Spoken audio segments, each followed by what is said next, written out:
Президентът на Съединените щати Джо Байден е разговарял с украинския си колега Володимир Зеленски, като обявил нов пакет военна помощ. На своя ред държавният секретар по отбраната на Съединените щати Лойд Остин заяви в социалните мрежи, че пакетът от помощи е на стойност $125 милиона. Той включва ракети за противовъздушна отбрана, оборудване за борба с дронове, противотанкови ракети и боеприпаси. Това се случва часове след като премиерът на Индия Нарендра Моди посети Киев и заяви пред Зеленски, че е лично готов да играе роля като приятел за постигане на мир в Украйна. Впоследствие президентът Зеленски поздрави в видеообращение всички свои сънародници за Деня на независимостта на Украйна. Днів тому, зокрема і через Сумщину, Преди 913 дни Русия разгърна война срещу нас. Тя наруши не само суверенните ни граници, но и границите на жестокостта и здравия разум. Тя безкрайно се стремеше към едно – да ни унищожи.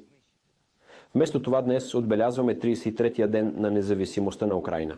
И всичко, което врагът беше донесъл на нашата земя, сега се е върнало обратно при него.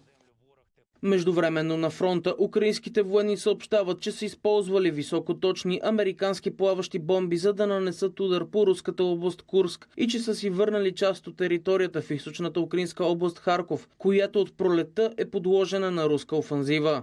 Съобщава се и че Москва е атакувала Одеска област с ракети, но няма данни за щети.